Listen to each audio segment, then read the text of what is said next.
أعوذ بالله من الشيطان الرجيم.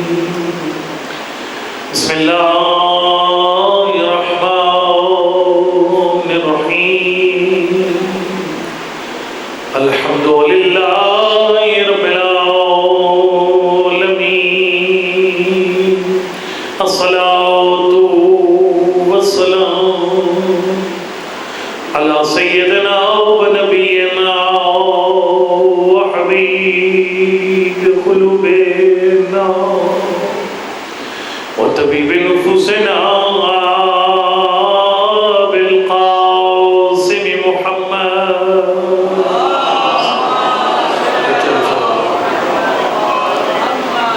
وعلى آل الطيبين الطاهرين المعصومين، لا سيما على بقية الله الأعظم روحي والروح الأمين لتراب مقدمه الفداء. أما بعد، فقد قال الصادق عليه الصلاة والسلام: إذا عرفت فاعمل ما شئت. وقال عليه السلام في مقام آخر: من بكى وابكى وتباكى للحسين وجبت له الجنة صلوات.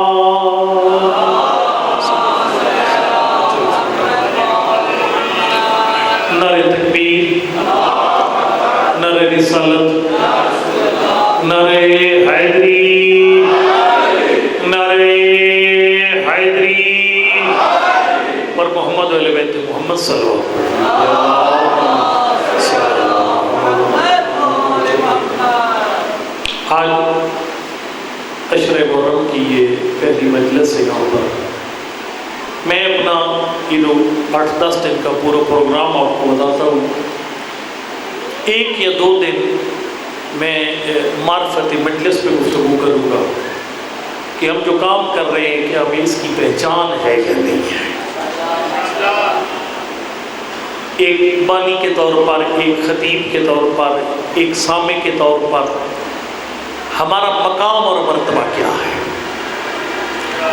اور اس کے بعد پھر باقی دن میں امام زمانہ پہ گفتگو کروں گا، کیونکہ وقت کی ضرورت ہے امام زمان کی پہچان۔ اس میں ہم اس پہ گفتگو کریں گے کہ امام زمان کی معرفت کیوں ضروری ہے، وہ معرفت امام زمان ہے کیا۔ اس میں پھر بڑی باتیں ہیں۔ امام جب ظہور فرمائیں گے، امام کے مخالف کون ہوں گے، امام کے حامی کون ہوں گے۔ پھر ہم اپنے گریبانوں میں جھانکیں گے، کیا ہمارے اندر امام کے حامیوں کے اوصاف ہیں یا مخالفین کے اوصاف ہیں۔ یہ ساری ایسی باتیں ہیں جو وقت کی ضرورت ہے، بغیر کسی تمہید کے میں اس نقطے کو بیان کرنا چاہتا ہوں آج آپ کے۔ لمبا میں نہیں پڑھوں گا، پریشان نہیں ہونا، مجھے خود احساس ہے میں آپ کی صبح کی نمازیں قضا نہیں کرواؤں گا، ٹھیک ہے۔ یہ آپ کی ہمت ہے، آپ اتنی دیر بیٹھے ہوئے ہیں، اور یہ روایات ہے کہ عبادت کا انتظار خود عبادت ہے، ٹھیک ہے۔ ہم لوگ ظاہر ہے بہت جگہوں پہ شیڈول ہے، اس میں ہم لوگ اس ترتیب سے آ رہے ہیں کہ آپ کو شاید ماتمداری کے بعد بیٹھنا پڑتا ہے۔ روایت ہے، یہ نماز کے بارے میں بالکل روایت ہے کہ فرمائے انتظار و صلاۃ، جو بندہ نماز کے انتظار میں بیٹھے اس کا انتظار کرنا بھی نماز ہے۔ سمجھ آ رہی ہے؟ بغیر کسی تمہید کے چھٹے امام کا فرمان اذا عرفت فاعمل ما شئت۔ حضرت نے فرمایا کوئی بھی عبادت کرنے سے پہلے اس کی معرفت حاصل کر۔ پاکستان کی عزاداری دنیا کے اندر یعنی کافی بہتر عزاداری ہے۔ باقی دنیا کے ملکوں میں جس طرح عزاداری ہوتی ہے اسی کے مقابلے میں کافی صاف ستھری اور بہتر عزاداری ہے۔ جو کچھ تھوڑی بہت اس کی اندر ایسی خرابیاں ہیں وہ بھی معرفت نہ ہونے کا نتیجہ ہے۔ بانی کو کوئی نہیں پتہ میرا مقام اور مرتبہ کیا ہے، پڑھنے والے کو اپنے مقام کا پتہ نہیں ہے، سامع کو اپنے مقام کا پتہ نہیں ہے، ماتمی اپنا مقام مرتبہ نہیں جانتا، نوح خان کو نہیں پتا میرا منصب کیا ہے. اور یہ بڑی زبردست دو جملے ہیں جس میں ایک معصوم نے اپنا مقام پتہ ہونے کی عظمت بتائی اور ایک جگہ مقام پتہ نہ ہونے کا نقصان بتایا. فرمائے من حانت علی نفسہ فلا ترجو خیرا، جو اپنی عظمت نہیں جانتا اس سے خیر کی توقع نہ رکھ. سمجھ آ رہی ہے کیوں نہیں آ رہی؟ جو اپنی عظمت نہیں جانتا اس سے خیر کی توقع نہ رکھ. پھر فرمائے من کرمت علی نفسہ لم یہن بالشہوات، جو اپنا مقام پہچان لیتا ہے وہ اپنے آپ کو چھوٹی چھوٹی خواہشوں کے ہاتھوں ذلیل نہیں ہونے دیتا. اور یہ میں خدمت میں عرض کروں گا کہ معرفتیں یعنی بہت ساری باتیں، نماز کی کیا معرفت ہے وہ ایک الگ ٹاپک ہے، لیکن اس وقت چونکہ ہم مجلس میں بیٹھے ہوئے ہیں، اس مجلس کی معرفت کیا ہے، اس مجلس کا مقام اور مرتبہ کیا ہے. دیکھیے ہم نے مجلس میں آنے سے پہلے کچھ سوال حل کرنے ہیں. یہ 2 مہینے 8 دن آپ نواز پیغمبر کے مہمان ہیں، آپ نے کچھ سوال حل کرنے ہیں. سب سے پہلا سوال، گھر سے نکل رہے ہیں.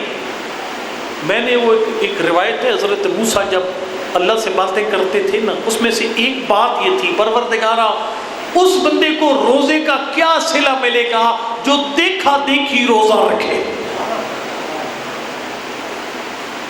خیر ہے، سمجھ آ رہی ہے؟ بہت سارے بندے اس لیے مجلس پہ جاتے ہیں کہ جی میرا کزن جا رہا تھا تو میں بھی چل پڑا، جلوس میں جا رہے سارے دوست جا رہے تو میں نے کہا میں بھی چلتا ہوں. فرمائے جو دیکھا دیکھی عبادت کرے، دیکھا دیکھی، اس کا مقام اور مرتبہ کیا؟ اللہ نے فرمایا اس کی عبادت کی کوئی حیثیت نہیں. یہ کوئی ذہن نہیں ہے بندہ کہ بھئی سارے 7 بلاک جا رہے تو میں نے کہا میں بھی 7 بلاک چلوں. اور جی دوست جلوس میں گئے تو میں بھی جلوس میں چل پڑا. نہیں، آپ نے نیت کرنی ہے کہ میں مجلس پہ کیوں جا رہا ہوں. دیکھیں آپ کی روزمرہ کام 2 طرح کے، کچھ ہے عبادت، کچھ ہے دنیا کے کام. آپ شادی کرتے ہیں محرم چیلم کے بعد، وہ عبادت نہیں، دنیا کا کام ہے، جس نیت سے مرضی ہے کر لو. آپ کی مرضی ہے لوگوں کی باتوں سے بچنے کے لیے بچوں کی شادی کر دو، مرضی ہے تو ثواب سمجھ کر حکم خدا سمجھ کے کر دو. کھانا جس نیت سے مرضی ہے کھا لو، بھوک مٹانے کے لیے کھا لو یا ثواب کی نیت کر کے کھا لو. بھئی کھانا کھاؤں گا تو بدن کو طاقت ملے گی، طاقت ملے گی تو اللہ کی عبادت کرو گے. آپ کی مرضی ہے. دنیا کا کام جس نیت سے مرضی ہے کر لو، گاڑی لینی ہے جس نیت سے مرضی ہے لے لو، لیکن ایک نیت سے نہیں لے. وہ نیت پتہ کیا ہے؟ گاڑی لو، ہم پڑھنے والے یہ کام کرتے ہیں. وہ ایک جگہ میں مجلس پڑھنے گیا بکھر پچھلے سال مارچ میں نام نہیں لیتا، آپ جانتے ہیں بڑے اچھے مسائل خان ہیں، آپ کے ہم ادھر پڑھتے رہتے ہیں. بکھر وہ میرے پاس گاڑی تھی رینٹ والی، اپنی گاڑی میں مجلسوں پہ کو نہیں لے کے جاتا، تو میں وہاں گیا تو وہ رستے میں پھسلن تھی تو گاڑی میں نے ڈرائیور کا میں نے ادھر ہی روک دو، گاڑی پھنس جائے گی. میں پیدل چلا گیا 2-3 کلومیٹر، پہاڑ کے علاقے کا ہوں، پیدل چلنا ہمارے لیے مسئلے کو نہیں ہے. میں جب پہنچا تو وہ جو تھے نا وائز، انہوں نے کہا قبلہ صاحب گڈی کتھا ہے؟ اور میں کہا پچھا کھڑی. انہوں نے کہا پانی دے بوئے تانوں کو پتہ تو لگے جو گڈی ہے. میں نے کہا بھائی جان ذرا کان قریب کرو، میں آپ کی انسلٹ نہیں کرتا مجمع کے سامنے. میں نے کہا معصوم نے فرمایا من بنا بیتن استطالتن علی جیرانہ و اخواتے، فرمایا ہمارے غلاموں کو دنیا کے کاموں میں بھی نیت کی آزادی نہیں ہے. سمجھو سمجھو سمجھو، دنیا کے کاموں میں نیت کی آزادی نہیں ہے. میں کپڑے اس نیت سے پہنوں کہ میرے کپڑوں کی سیٹنگ دیکھ کر مجمع پہ روک پڑے گا، میری نئی گاڑی دیکھ کر مجمع کہے گا بڑا پڑھنے والا بندہ نئے ماڈل کی گاڑی اس کے پاس ہے. سرکار نے فرمایا جو بندہ گھر بنائے استطالتن علی جیرانہ و اخواتے، فرمایا جو بندہ بڑا گھر بناتا ہے، اچھی گاڑی لیتا ہے، اچھا کپڑا پہنتا ہے، نیت ہے مومنوں پر میرا روب پڑے گا، بیٹھے ہو ٹر گئے ہو مومنوں پہ میرا روب پڑے گا. فرمائے یہ اتنا بڑا گناہ ہے اسے جہنم کے نچلے حصے میں بھیجا جائے گا. اللہ یہ توبہ، مگر توبہ کر لے.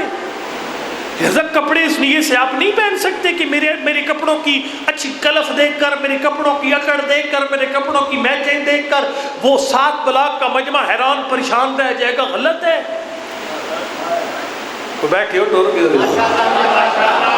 نئے ماڈل کی گاڑی لے کر آنا کہ بانی پر روک پڑے گا مجمع پر کئی ساڑھے پہ راک گڑیاں تے پڑھتے پہ صحیح بات ہے ہمارے مجمع بھی ایسا ناراض نہیں ہونا ہمارے مجمع گڑی بڑی سوڑی لئی پڑھتا بڑا بڑا نالا بنتا یہی میں آ رہا ہے ہمارا ہم آزاد ہم ایک حد تک آزاد ہیں دنیاوی کاموں میں کھلی آزاد نہیں ہے اجازت نہیں ہے لباس پہنو اللہ نے نعمت دی اللہ کی نعمت ظاہر کرو لیکن کسی پر روب جمانے کے لیے سمجھ آئی کو نہیں آئی کھاتا دیسی جو ہی کھاتا کرو ڈانٹے تے گھری گزارا نہ اچھا لیکن آپ اوورآل دنیا کے کاموں میں آزاد ہے جس نیت سے مرضی یہ کریں لیکن جب عبادت ہے اس میں پھر آزاد نہیں ہے نماز عبادت ہے کس نیت سے پڑھتے ہو قربتاً اللہ بھئی اللہ کو راضی کرنے کے لیے اس نیت سے کرتے ہو اچھا حج پہ جاتے ہو اللہ کو راضی کرنے کے لیے یہ نیت ہوتی ہے مہنگی دوائیاں بیچ کر دوائیاں چھپا چھپا کے حج پہ جاتے ہو تو سمجھ آئی ذخیرہ اندوزی کر کر کے حج پہ ٹھیک ہے حج پہ جاتی ہو جی قربتاً اللہ خمس جو دیتے ہو زیادہ دیتے ہی کوئی نہیں ہو قربتاً اللہ زکوٰۃ دیتے ہو قربتاً اللہ بھئی اللہ کی رضا کے لیے کیوں کر رہے ہو اور قبلہ صاحب عبادت نہیں رہتی جب تک اللہ کی رضا کی نیت نہ کی جائے میرا بھائی مجلس میں آنے سے پہلے 7 ملاق آئے 19 ملاق جدھر بھی جاتا ہے ماتمی جلوس میں جاتا ہے لنگر پکاتا ہے تو بانی مجلس ہے کہ پڑھنے والے کو دعوت دیتا ہے خطیب منبر پہ آتا ہے عزاداری سید و شرح میں شرکت کرنے سے پہلے یہ فیصلہ کر یہ دنیا کا کام ہے یا عبادت ہے تو سمجھ آ رہی ہے کوئی نہیں آ رہی فیصلہ کرنا پڑے یا آئیے معصوم سے پوچھتے مولا یہ بیان فرمائیے غم حسین میں آ کر آنسو بہانا یہ دنیا کا کام ہے یا عبادت ہے یہ بزنس ہے یا عبادت ہے تو سمجھ آ رہی ہے تو نہیں آ رہی بزنس ہے کاروبار ہے عبادت ہے تیرے چھٹے امام نے فرمایا نفس المحموم فی ظلم لا تسبیح فہموا لنا عبادہ فرمایا کوئی بندہ جب ہمارے غم میں پریشان ہوتا ہے معصوم فرماتے اس کی پریشانی عبادت ہے سانسیں تسبیح پروردگار ہمارے غم میں پریشان ہونا عبادت ہے سانسیں تسبیح پروردگار ہے اس کا مطلب ہے کہ عزاداری تمام شعبوں کے ساتھ عبادت ہے تو پھر نیت کیا کرنی پڑے گی جب ماتمداری میں اور نواخانی کرو مجلس میں تو نیت یہ کرنا پڑے گی میں یہ عزاداری میں شرکت کروں گا مجھ پہ 14 راضی ہوں گے یہ راضی ہوں گے ان کا خدا راضی ہوگا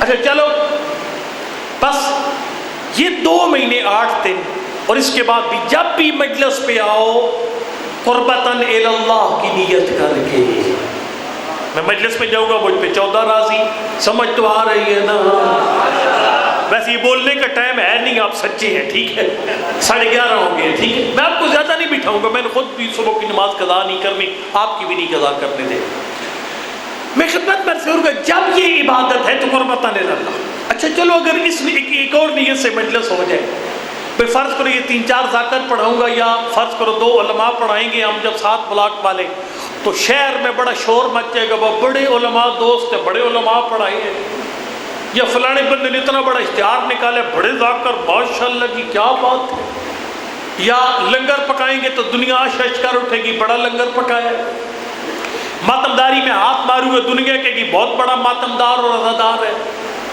کیا یہ نیت ٹھیک ہے ماتم اور مجلس کی ذرا سنیے گا ایک وصیت ہے آپ کے چھٹے امام کی عبداللہ ابن جندب کو اس وصیت کے اندر سرکار نے فرمایا بڑی زبردست ہے اردو ترجمہ آ چکا ہے فرمایا ابن جندب ہو جندب کا بیٹا فرمایا میرے خود فرمایا بلغ معاشر شیعتنا میرے شیعوں کو میرا پیغام دینا کیا فرمایا لا تتصدق علی اعین الناس لیزکوک سرکار نے فرمایا صدقہ نماز روزہ جو بھی عبادت ہے ماتمداری عزاداری کوئی عبادت بھی کبھی بھی لوگوں کی واہ واہ کے لیے نہ کرنا سمجھ آئیے ان باتوں کے خریدار کوئی نہیں ہے لیکن مجھے فنڈ نہیں ہے ٹھیک ہے فرمایا لوگوں کی واہ واہ کے لیے نہ مجلس کروانا نہ مجلس پڑھنا نہ نماز پڑھنا نہ روزہ رکھنا نہ حج پہ جانا نہ سبیل لگانا نہ نیاز دینا اے میرا معصوم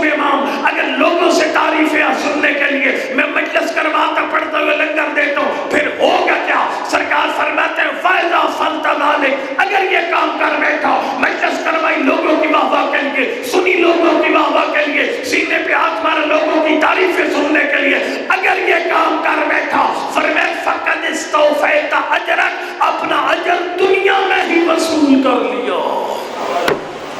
گل سمجھے چاہیے کوئی نہیں چاہیے ان گلوں تے مجلساں موقع میں دیا، ٹھیک ہے؟ فرمایا اپنا اجر دنیا میں وصول کر لیا۔ اگر میں آج مجلس اس لیے پڑھ رہا ہوں کہ 7 بلاک والے میری تعریفیں کریں، میں بہت بڑا علامہ ہے، بڑی جناب حالات حاضرہ پر بڑی اچھی دلیر ہو کر گفتگو کر رہے ہیں، اگر اس نیت سے میں پڑھ رہا ہوں، میں جب جزا مانگنے جاؤں گا جواب آئے گا جن کے لیے پڑھی تھی ان سے لے لے۔ تیری تعریفیں ہوئی 7 بلاک میں، اگلے محرم کی پھر دعوت مل گئی، 2 محرم لگاتار پڑھ لیے، یہی چاہیے تھا، تیرا کام ہو گیا۔ اگر ہمارے لیے پڑھی ہوتی تو ہم اجر دیتے۔ اس لیے نیت کی اصلاح یہ ضروری ہے، سمجھ آئیے، نیت کی اصلاح۔ میں ایک اور جملہ یہاں پر کہوں گا، بہت سارے بندے کہتے تھے ہم علی کے ہیں، مولا علی نہیں مانتے تھے، سمجھ آئی؟ بہت سارے بندے کہتے تھے ہم آل محمد کی حیثیت نہیں مانتے تھے، اور کچھ اتنے خوش نصیب تھے جنہیں کہنا نہیں پڑتا، علی خود فرماتے تھے یہ میرا ہے۔ وہ کون سی مجلس ہے جس کو 14 فرماتے ہیں یہ ہماری مجلس ہے؟ ہم مجلسوں میں لکھتے ہیں زیر سرپرستی سرکاری کام اہل محمد، ہم لکھ دیتے ہیں کیا کام اہل محمد کی سرپرستی ہے؟ کیا میں جو مجلس پڑھ رہا ہوں اس میں سرپرستی ہے؟ 8ویں امام نے فرمایا اگر تیری مجلس میں ایک بات ہے تو پھر ہماری سرپرستی ہے، مجلس بھی ہماری ہے۔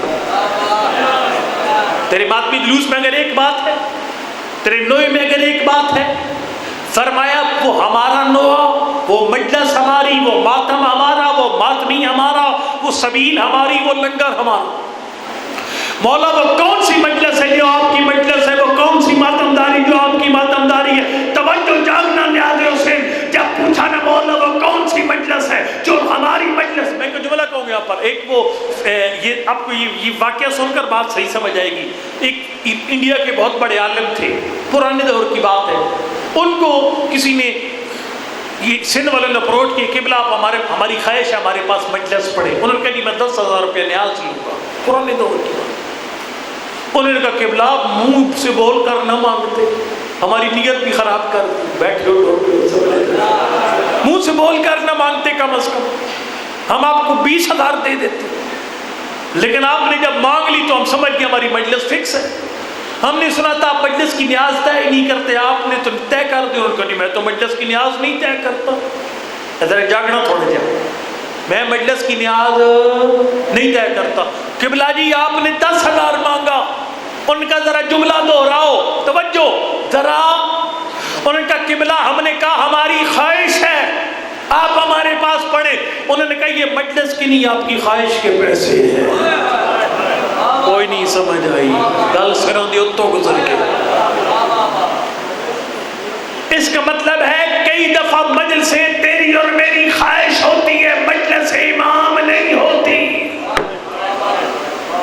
وہ کون سا ماتمداری جو مولا حسین کی ماتمداری وہ خود مانتے ہیں یہ ہماری، وہ کون سی عزاداری ہے جس کو اپنی عزاداری مانتے ہیں؟ 8ویں حجت خدا نے فرمایا من احیا امرنا لم یمت قلب یوم تموت القلوب، فرمائے وہ مجلس ہماری مجلس ہے، وہ عزاداری ہماری عزاداری ہے، وہ ماتمی جلوس ہمارا ماتمی جلوس ہے، جو جلوس نکلے آل محمد کے مذہب کے زندہ ہونے کا سبب بن جائے۔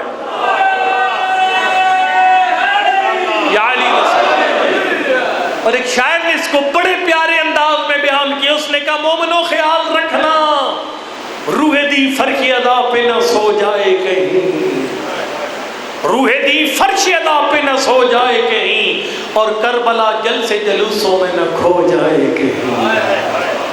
خیال رکھنا یہ تیری میری خواہشوں کی نظر نہ ہو جائے۔ فرمایا وہ مجلس ہماری ہے جو ہمارے مشن کے زندہ ہونے کا سبب بن جائے۔ جب سوال ہے کہ اب کیسے پتہ چلے گا 7 بلاک والوں کو کہ ہماری یہ مجلس، مجھ سے پہلے قبلہ نے پڑھی، اب میں گزارشات پیش کر رہا ہوں۔ کہ یہ آل محمد کے مشن کے زندہ ہونے کا سبب ہے یا نہیں. ہمارا ماتمی حلقہ، ہمارا ماتمی جلوس کہ مشن اہل بیت کے زندہ ہونے کا سبب، یہ کیسے پتہ چلے گا؟ دیکھو جی، میں گزارش، بڑا جملہ ہے زبردست ہے. معصوم نے 7ویں امام کا ایک فرمان ہے، میں نے پڑھا تھا 10 محرم کی رات کو پچھلے سال، اس کو دہراتا ہوں. سرکار فرماتے ہیں وہ مومن اصل مومن ہے جس کا ہر آنے والا کل اس کے آج سے بہتر ہو. اور آپ اس نے بڑا سنا تھا 10 محرم کی رات، میں نے 15 منٹ پڑھنا تھا، اپنے 1.25 گھنٹہ پڑھایا تھا سڑک پر. جو فرمایا جس کا آنے والا کل اس کے آج سے، ایک ہی دفعہ ہوتا ہے نا جی، مجمع رو پڑے، بڑی مقبول مجلس ہے. یہ قبولیت کا یہ معیار ہے جو بندے رو پڑے نہ زیادہ. قبول مقبول مجلس کون سی ہوتی ہے؟ تیرے 5ویں امام سے بندے نے پوچھا نا، مولا مقبول مجلس کون سی ہوتی ہے؟ ایک حج کے بارے میں بندے نے پوچھا، ایک نے نماز کے بارے میں. بڑا جواب ہے. سرکار نے فرمایا نماز ہوتی ہے جو بے حیائی سے روکے. تو سمجھ جائے ان الصلاۃ تنہی عن الفحشاء والمنکر، نماز بے حیائی سے روکتی ہے. سرکار نے فرمایا جتنا تجھے نماز گناہوں سے روکے اتنی قبول ہے. کوئی نہیں سمجھ آئی؟ جتنا گناہوں سے روکے اتنی ہی. اگر تو کوئی گناہ کرتے کرتے روک جاتا ہے نا، سمجھ تیری نماز قبول ہے. اگلی بات بندے نے کہا مولا میرا حج ہے، حج قبول ہے یعنی کیسے پتہ چلے گا؟ توجہ، سرکار نے فرمایا تجھے حج کی قبولیت کیسا معیار بتاؤں گا جو نماز میں بھی اپلائی ہوگا، جو حج پہ بھی اپلائی ہوگا، مجلس پہ بھی اپلائی ہوگا، تیری نظر و نیاز پر ماتم داری سب پہ اپلائی ہوگا. مولا کون سا فارمولہ ہے؟ فرمائے کوئی بھی عبادت کرنے سے پہلے بھی اپنی زندگی دیکھ لے، عبادت کے بعد بھی اپنی زندگی دیکھ لے. اگر ایک مثبت تبدیلی یا عبادت قبول ہے،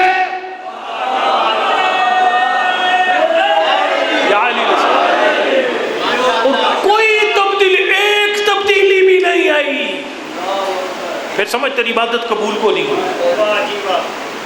جملہ کہوں گا 0 میٹر، بالکل نیا جملہ کہنے لگو. جملہ کیا؟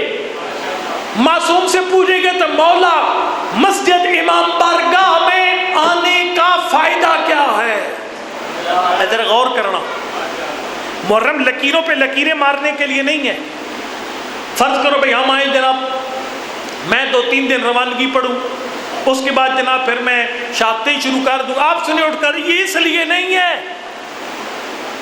فرمایا من ادام الاختلاف الی المسجد، جو بندہ مسجد یا کسی دینی ادارے میں مسلسل آئے، اس دینی ادارے کو کچھ چیزیں آنے والے کو دینی چاہیے. فرمایا آیتن محکمتن، قرآن کی کسی آیت کا ترجمہ ہو جائے، چپ دی جائے. ہماری قوم قرآن پہ کوئی نہیں بولتی، ٹھیک ہے. ایک فرمایا اخن مصطفیٰ، ایسا مومن بھائی مل جائے جو کسی مومن کا فائدہ کر دے. اب 7 بلاک جمعے پہ آتے ہو نا، کہ مجلس میں آئے ہو، یار میرا وابطہ میں کام پتہ ہوا، کام جائزہ ہو نہیں رہا، سفارش نہیں ہے، وہ جی SDO صاحب مجلس میں بیٹھے ہوئے، کو سمجھ آئی تو نہیں ہے؟ مسئلہ حل ہو گیا بندے کے. فرمایا اخن مصطفیٰ تھا. پھر فرمایا علما مستطرفا. میں ایک بات بتاؤں آپ کو، مجھے خیبر پڑھنا آتا ہے، میں خیبر پڑھوں گا، چھت کے ساتھ لگیں گے نعرے لگاتے لگاتے. لیکن فرمایا علما مستفادا، مسجد امام بارگاہ کی ذمہ داریوں میں شامل ہے لکیروں پر لکیریں نہ ماریں، بلکہ آنے والوں کے علم میں اضافہ ہو. علما مستفادا، علم اضافہ. اور پھر تیسرا جملہ سنیے گا، فرمایا ترک الذنوب حیاء او خشیۃ، جو مسجد امام بارگاہ میں آتا ہے اسے چوتھا فائدہ یہ ہونا چاہیے وہ گناہ چھوڑ دے، یا اللہ کے خوف کی وجہ سے یا شرم و حیا کی وجہ سے. ہم میں سے کئی بندے اس لیے گناہ نہیں کرتے، یار میں مجلس پڑھی تھی، لوگ میرے ہاتھ چوم رہے تھے، مجھے جھونکے مل رہے تھے، مجھے اپنے مرتبے کا خیال رکھنا چاہیے.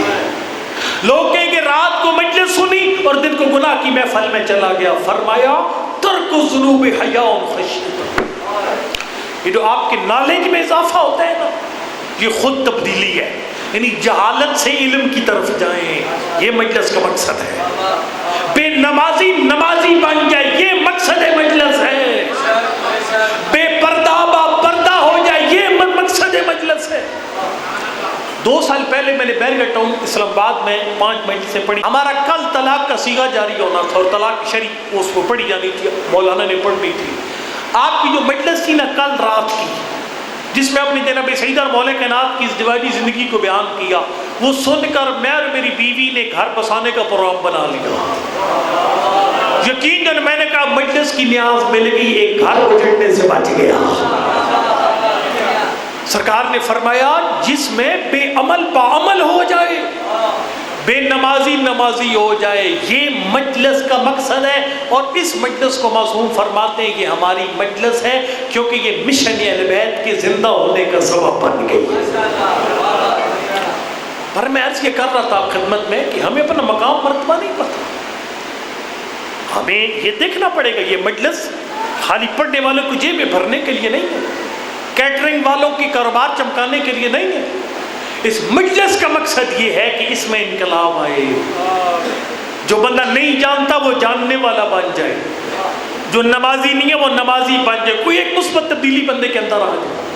لہذا اس نیت سے مجلس میں آیا کر میں نے مجلس سے کچھ حاصل کر کے اپنی زندگی میں تبدیلی لانا ہے،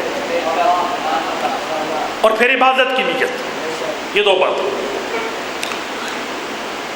یہ پہلی بات۔ اس کے بعد ایک بانی کا مقام کیا ہے، ایک پڑھنے والے کا، بس 1-2 باتیں سن میں آپ کی دعوت ختم کروں۔ پڑھنے والے کا مقام مرتبہ کیا ہے، ہم مہمان کس کے ہیں، ایک یہ بہت ضروری، ہم مہمان کس کے ہیں۔ سید الخدا کی عظمت کو بیان کروں، ہم مہمان کس کے ہیں۔ 2 مہینے 8 دن ہم جس حسین کے مہمان ہیں اس کی عظمت کیا ہے، کہ ہمیں پتہ ہونا چاہیے اس بات۔ یہ مشہور حدیث ہے پاک پیغمبر، ان الحسین مصباح الہدی و سفینۃ النجاۃ، حسین چراغ ہدایت اور کشتی نجات، یہ مشہور حدیث ہے۔ آپ کے چھٹے امام سے پوچھیں گے تو مولا اللہ کی ذات نے، بلکہ آپ کے نانا نے اکیلے خالی حسین کو کشتی نجات کا، آپ خود بے شک اٹھا کے دیکھیں حدیث کی کتابیں، 14 کو اکٹھا کشتی نجات کہا ہے نبی نے۔ مسئلہ اہل بیت کا مسئلہ سفینۃ نوح، میرے اہل بیت کی مثال کشتی نوح کی طرح، لیکن ایک ہستی کو الگ سے سفینہ نجات کہا جو اس سوائے مولا حسین کے کوئی نہیں۔ ٹھیک ہے، اس نے پوچھا مولا جب کیا آپ 14 امت کی نجات کی کشتیاں نہیں ہیں؟ فرمایا بے شک۔ اس نے کہا مولا پھر آپ کے نانا نے باقی 13 معصوموں کو چھوڑ کر آپ کے دادا حسین کو کشتی نجات کیوں قرار دیا؟ سال سمجھ میں آئے؟ آپ مہمان کس کے 2 مہینے 8 دن، ذرا اپنے میزبان کو پہچانیے، آپ کا میزبان کون ہے مولا؟ جب آپ 14 کے 14 امت کی نجات کی کشتیاں ہیں تو آپ کے نانا نے خالی مولا حسین کو کیوں فرمایا کشتی نجات اور چراغ ہدایت؟ سرکار نے فرمایا کلنا سفن نجات الامہ، ہم 14 کے 14 امت کی نجات کی کشتی ہیں، لیکن ہمارے نانا نے ہمارے دادا حسین کو اس لیے الگ سے کشتی نجات قرار دیا۔ ولیکن سفینۃ الحسین اسرا، فرمائے 14 میں سے جتنی تیزی سے حسین کی کشتی نجات دیتی ہے کوئی اور کشتی نجات نہیں دیتی، سب سے زیادہ تیز رفتار ہے۔ اب آپ حیران نہ ہوئیے گا مولانا یہ آپ نے کیا کہہ دیا، یہ چھٹے امام کا فرمان ہے، حسین کی کشتی سب سے زیادہ تیزی سے نجات دیتی ہے۔ ایک میں بات کہہ دوں، پاک پیغمبر سے بڑھ کر کوئی نہیں ہے، بعد از خدا نبی سے بڑھ کر، لیکن اللہ کی ذات نے 14 میں سے ہستیوں کو کچھ خاص باتیں عنایت فرمائی۔ ٹھیک ہے، ہمارے بندے حیران ہوتے ہیں کئی دفعہ، یہ ایک بڑا سوال اٹھتا ہے، اور جمعہ کا دن ہوتا ہے، جمعہ آپ نے پڑھا ہے تو جمعہ کے دن ہم 13 معصوموں کے ناموں پر اٹھتے نہیں اور امام زمانہ کے نام پر کھڑے ہو جاتے ہیں۔ کیا امام زمان کا مقام پاک پیغمبر سے بھی بڑا ہے؟ کیا جناب سیدہ زہرا سلام اللہ علیہا سے بھی بڑھ کر؟ تو میرا بھائی بات سیدھی سے نبی سے بڑھ کر کوئی نہیں ہے، لیکن ہر ہستی کو کچھ خاص باتیں اللہ نے دی ہیں۔ یہ کھڑا ہونا یہ امام زمان کی خصوصیات میں سے ہے۔ امام زمان کی منتل مال میں لکھا ہے، اصل البقال کے اندر امام کی خصوصیات میں لکھا ہوا ہے کہ امام رضا علیہ السلام کے سامنے جب بھی امام زمان کا مخصوص نام آتا تھا امام سر پہ ہاتھ رکھ کے کھڑے ہو جاتے تھے. یہ 8ویں امام نے یہ کام کیا. اور جب معصوم سے پوچھا جاتا تھا مولا 8ویں امام زمان کے نام پہ کھڑے کیوں ہو جاتے تھے؟ سرکار نے فرمایا اس لیے 13 معصوموں کے ناموں پر لوگ کھڑے نہ ہو، امام زمان کے نام پر کھڑے ہو کر امام کی آمد پر کھڑے ہونے میں دیر نہ لگائیں. کو سمجھ آئی؟ یا علی علیہ السلام ہر ہستی کی خصوصیات ہیں. جناب زہرا صلی اللہ علیہ کی خصوصیات ہیں.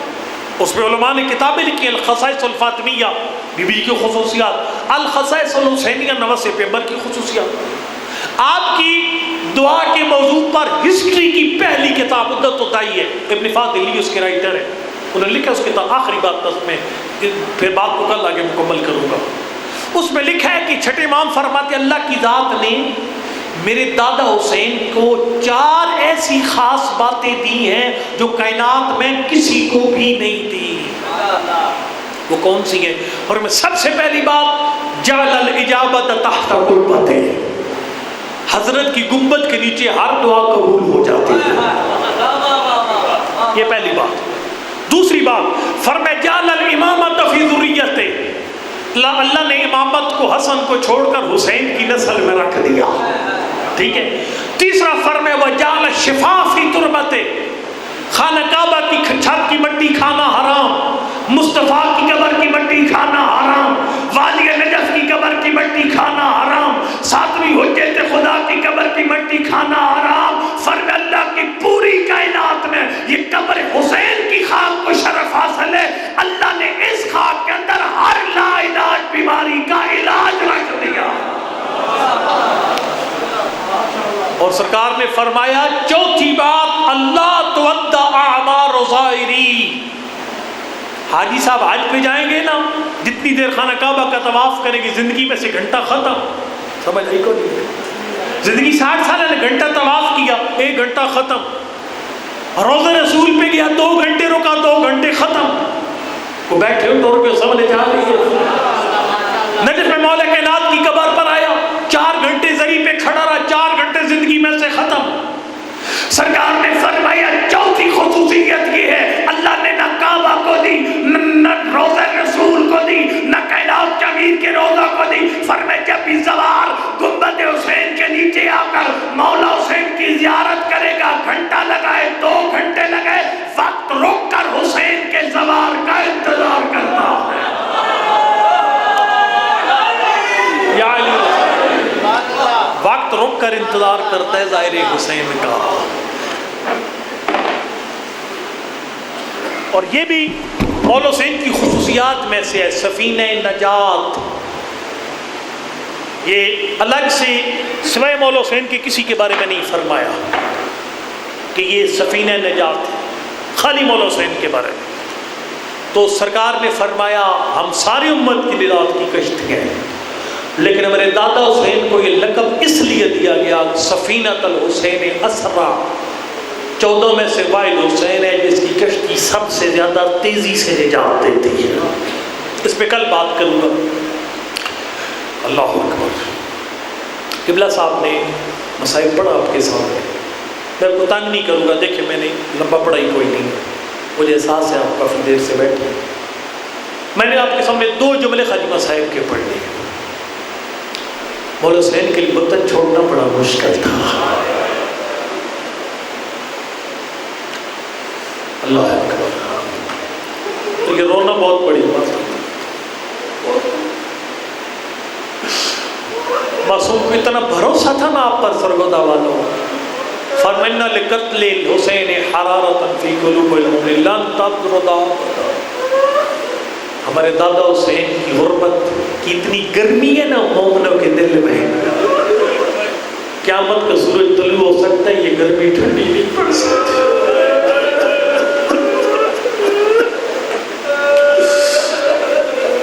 یقین جانو گھر بیٹھ کر رویا. یہ مجلس نہ پڑھنے والے کی محتاج نہ مجمع کی محتاج.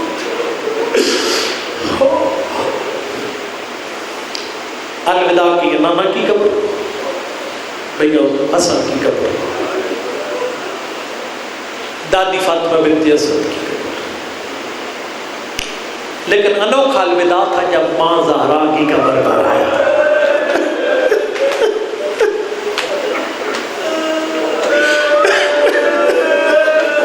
خدا جانتا ہے میرا اپنا دل کرتا ہے، ہماری اپنی بچپن سے حسرت ہے مجلس میں بیٹھ کر رونا، دل کرتا ہے کوئی پڑھے بندہ روئے.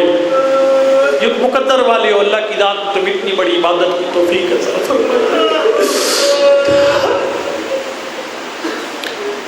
اچھا فرق تھا آنے میں.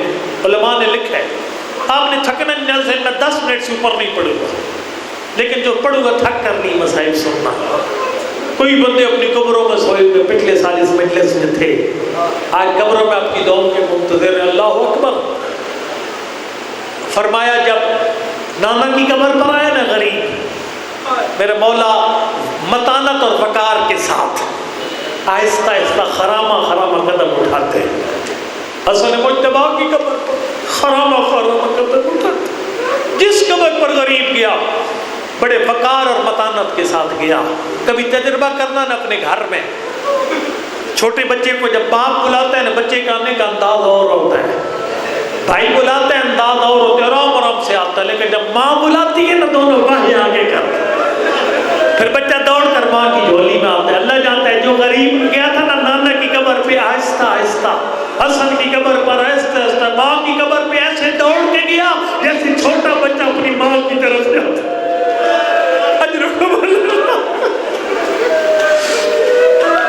میں نے بعض علماء سے سنا ہے غریب خالی ماں کی قبر پہ دوڑ کے نہیں آیا، کسی قبر کے پاؤں کی طرف بیٹھا، کسی قبر کے سرانے بیٹھ کر الوداع کیا، لیکن ماں کی قبر کے پاس ایسے لیٹ گیا جیسے بچہ ماں کے دامن میں لیٹ جاتا ہے.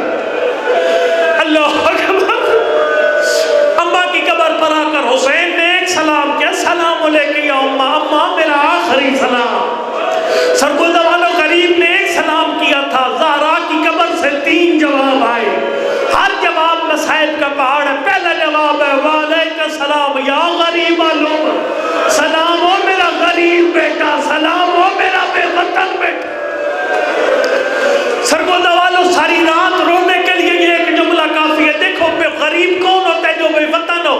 میں آج جب تک گھر میں تھا میں بے وطن نہیں تھا، گھر سے باہر نکلا اپنا شہر چھوڑا بے وطن ہو گیا.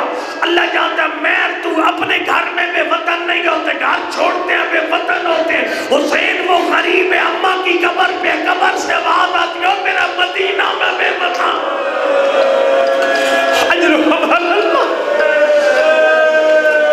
تھک نہیں جانا سکتے، میرے 2 جملے خالی پڑھنے ہیں. وعلیکم السلام یا غریب والوں، سلام ہو میرا مسافر بیٹا. دوسرا جواب وعلیکم السلام یا عطشان العلوم، سلام ہو میرا پیاسا بیٹا. سلام ہو بیٹا. یقین جان یہ پیاس کا بڑا گہرا رشتہ ہے حسین کے ساتھ. حسین کے ساتھ پیاس کا بڑا گہرا تعلق ہے. شکم مادر میں تھے، سیدہ خود فرماتے میری شکم سے آواز آتی السلام علیکم امی انا ابن قلت شان، اماں میں تیرا پیاسا بیٹا. ادرکم اللہ میں تیرا پیاسا بیٹا. قبلہ سید محمد یار شاہ صاحب فرماتے تھے پیاس کا حسین کے ساتھ اتنا پیار تھا نا. وہ شام غریبہ اور کی دورے جب پانی لے کر آئی، سید محمد یار شاہ صاحب پڑھتے تھے، استاد العلماء فرماتے تھے زینب نے جب پانی پینے سے کیا نا انکار، سید سجاد نے کہا پانی نہ پی پر میری انگلیوں کے درمیان دیکھ. رو کر کہا سجاد جلدی کر مجھے پانی کا جام دے. اماں کیا دیکھا؟ فرمایا حوض کوثر کا کنارہ ہے، نانا کے ہاتھ میں کوثر کا جام ہے. اماں بطول نے جام اٹھائے، حسن مجتبیٰ نے جام اٹھائے. ہر کوئی کہتا ہے حسین تو 3 دن کا پیاس ہے پانی پی لے. غریب کہتے ہیں جب تک زینب نہیں پیے گی حسین پانی نہیں پی سکتا.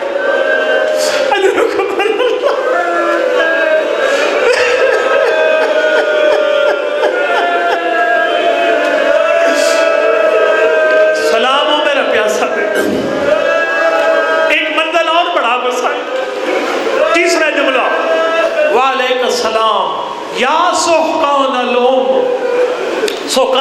کسے کہتے ذرا حوصلے کے ساتھ سوکان. پرانے دور کی بات ہے، عربی کا لفظ ہے نا، جب چکی میں دانے پیسنے ہوتے تھے نا، اوپر سے دانے ڈالے، دو پتھر نیچے اوپر پتھر، پتھر پہ پتھر چلتا تھا نا، وہ جب دانے پس کر آٹا ہو جاتے ہیں سوکان کہتے ہیں. زہرا کی قبر سے آدھی علیہ السلام یا سوکان عالم، اور میرا اس حسین پہ سلام ہو جس کی لاش پر شمال کے گھوڑے جنوب کو دوڑ جائیں گے، جنوب کے گھوڑے شمال کو دوڑ جائیں گے. جب 11 محرم کو زینب آئے گی، زینب کو نہیں پتا چلے گا سینے کی ہڈیاں کون سی ہیں، کمر کی ہڈیاں کون سی ہیں.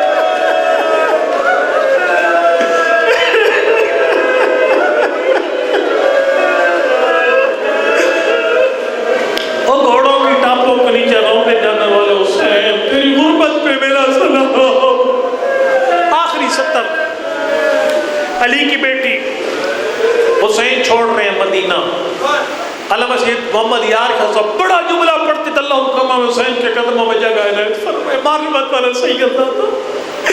علی کی بیٹی اپنے گھر رہی. عبداللہ چچا جایا، یاد ہے ہمارے نکاح کے وقت میرے بابا نے 2 شرطیں رکھی تھی. خدا جانتا ہے ان 2 شرطوں میں مجلس ختم ہو سکتی ہے اگر آپ جاگ رہے ہو تو. فرمایا پہلی شرط میرے بابا نے رکھی تھی، عبداللہ میں 2 شرطوں کے ساتھ زینب کا نکاح کر. تو پہلی شرط تو پابند ہے ہر دن میں کم از کم 1 مرتبہ زینب کو حسین سے ملوائے گا. ہوئے ہوئے ہوئے آپ نے کوئی نہیں سمجھا، میری زینب 1 دن سے زیادہ حسین کی جدائی برداشت نہیں کر سکتی، اور کتابوں میں موجود ہے، میں آپ کو دکھا سکتا ہوں. دوسرا فرمایا جب میرا حسین وطن چھوڑے زینب اجازت مانگے، عبداللہ روکنا نہیں ہے. عبداللہ روکنا نہیں ہے. فرمایا چچا جایا حسین مدینہ چھوڑ کے جا رہا ہے، میں اجازت مانگنے. علی کی بیٹی طرف آئی، کس ملک کے سفر پہ جا؟ عرض کیے چچا جایا عراق کا نام آیا. عبداللہ کی آنکھیں نہیں کسان کے بادل تھے. رو کر کا علی کی بیٹی عراق کے ڈاکو کو جا، زہرا زادیاں کو جا، شریف لاتیاں کو جا. بی بی عراق کے لوگوں نے وفا نہیں کی تیرے بھیا حسن کے ساتھ، تیرے بابا کے ساتھ وفا نہیں. عراق کا ماحول تیرے لیے سازگار نہیں ہے.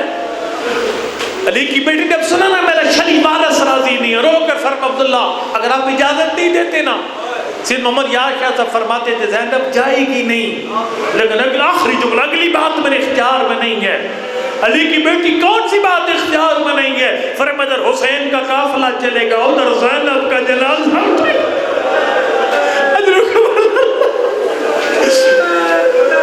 میں جتنا پڑھنا تھا پڑھ لیا. آخری بات، آپ مجلس کا اختتام ہے وہ کام کرے. قبر کی پہلی رات تیرے میری قبر میں مولا حسین تشریف لائے. میرا ایمان ہے ہم سب کی قبروں میں آئیں گے. اس ادارے کے بانیان مرحوم، مجھ سے پہلے پڑھنے والے انتظامیہ، ماتمی عزادار سب کے مرحوموں کی قبروں میں آئیں گے. میرا ایمان ہے ہمارے مرحوم عرض کریں گے مولا کیوں تکلیف فرمائے، غریب کربلا رو کے فرمائیں گے.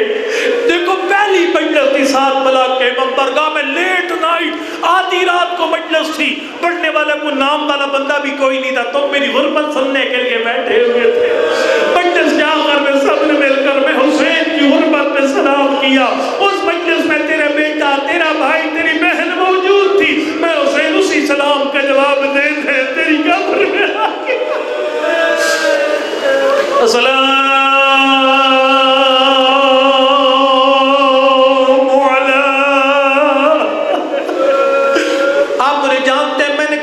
السلام مصائب بنانے کے لیے نہیں پڑھا. آیت اللہ دستغیب نے کتاب معاد میں لکھا وہ عثمان کی مومنہ، وہ جس کی قبر میں پہلی رات مولا حسین آئے تھے اور پورے قبرستان سے عذاب ختم ہو گیا تھا. شہر کے عالم نے پوچھا تھا بتا تیری بیوی کرتی کیا تھی جو حسین اس کی قبر میں آئے؟ اس نے کہا ہر نماز کے بعد کہتی حسین تیری غربت پہ میرا سلام.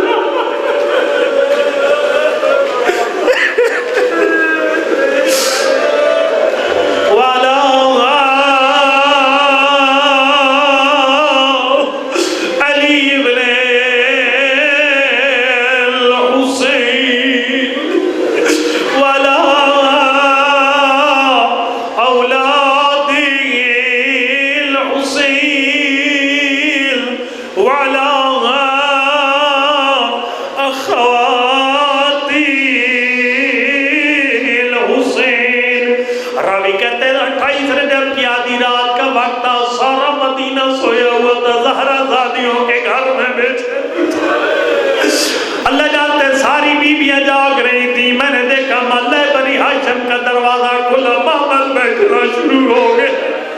راوی کہتا ہے سب سے پہلے دروازہ کھلا کہ بی بی نکلی جس کے ہاتھوں پہ چھوٹا سا بچہ تھا. ماتم کی تیاری کر، باب الحوائج کے 2 جملے. اولاد نہیں ہے تو دامن مراد پھیلا کے بیٹھ. انصاف سے بتا جب تیرے گھر میں بچہ پیدا ہوتا ہے کتنا سما آرام کرتی ہے؟ کئی علاقوں میں 2 مہینے آرام کرتی ہے، کئی علاقوں میں 4 مہینے آرام کرتی ہے. لیکن جب حسین نے مدینہ چھوڑا اصغر صرف 18 دنوں کے تھے. تھک نہیں اصغر 18 دنوں کے تھے. ہمارا بچہ چھوٹا، ہماری گھر والی کہہ دیتی ہے میں سفر پہ نہیں جاتی، میرا بچہ چھوٹا. اللہ اکبر. کربلا کی ماں تیری وفا کو میرا سلام، کربلا کی ماں تیرے حوصلے کو میرا سلام. کوئی روایت نہیں کہتی رباب نے کہو پھر میرا اصغر چھوٹا ہے میں کربلا نہیں جا سکتی. روایت یہی کہتی ہے زینب بعد میں سوار ہوئی، رباب پہلے سے. اللہ اکبر اللہ اکبر. راوی کہتے ہیں تھوڑی دیر کے بعد پھر دروازہ کھلاؤ. ایک پردہ دار بیوی نکلی جس کے ساتھ 13 سال کا نوخیز جوان تھا. جوان نے اپنی اماں کو سوار کر دیا، قاسم کو اپنی ماں کو سوار کر دیا. راوی کہتے ہیں تھوڑی دیر کے بعد دروازہ کھلتا. آخری جملے کسی بیوی کو بھائی سوار کرتا، کسی کو شوہر سوار کرتا، کسی کو بیٹا سوار کرتا. لیکن آخر میں گھر کا دروازہ کھلا. ایک بیوی نکلی جس کے نکلنے کا انداز ساری بیویوں سے مختلف تھا. کنیزوں نے گھیرے میں لیا ہوا تھا. حسین دوڑے، کہیں سے عباس دوڑے. کوئی کہتے ہیں اماں میں سوار کروں، کوئی کہتے ہیں بہن میں تھک نہیں. آخری جملے ہیں. کوئی کہتا ہے بی بی غلام آدر ہے، کہتا ہے میں اپنی آنکھوں سے دیکھ رہا تھا بنی ہاشم کے سارے جوان اس بردادور کے محمد کے پاس آ گئے. سید سجاد نے ناکہ کی مار پکڑی، عباس نے اپنے زانو آگے بڑھائے. اس بی بی نے عباس کے زانووں پہ قدم رکھا، بی بی محمد پہ سوار ہو گئی. میں نے پوچھا یہ کون ملزمہ؟ جواب میں لالی کی بڑی بیٹی زینب. اللہ اکبر. آخری جملات اٹھا دعا کہ یہ شرم نہ کر قبولیت کی گھڑیاں میرا اللہ امام زمان کے ظہور میں تعجیل فرما. ان سارے مومنوں کو کربلا کا جہل نصیب فرما. پوری دنیا سے کرونا وائرس کا خاتمہ فرما. حج و زیارت کے رستے حلال فرما. ہاتھ اٹھا دعا کے لیے قبولیت کی گھڑیاں. میرا اللہ مجھے نہیں پتا کون سا مومن اولاد مانگنے آیا، مجھے نہیں پتا کون سا مومن بیمار کی شفا مانگنے آیا. میرا اللہ کسی مومن کو خالی آپ نہ اٹھاؤ. تو نے اس وقت کا واسطہ جب مدینہ سے مکہ، مکہ سے کربلا، بنی ہاشم کے جوان مل کر زینب کو سوار کرتے آئے، محمد سے اتارتے آئے. آ گیا 11 محرم کا دن، زینب نے سارا قافلہ سوار کر دیا.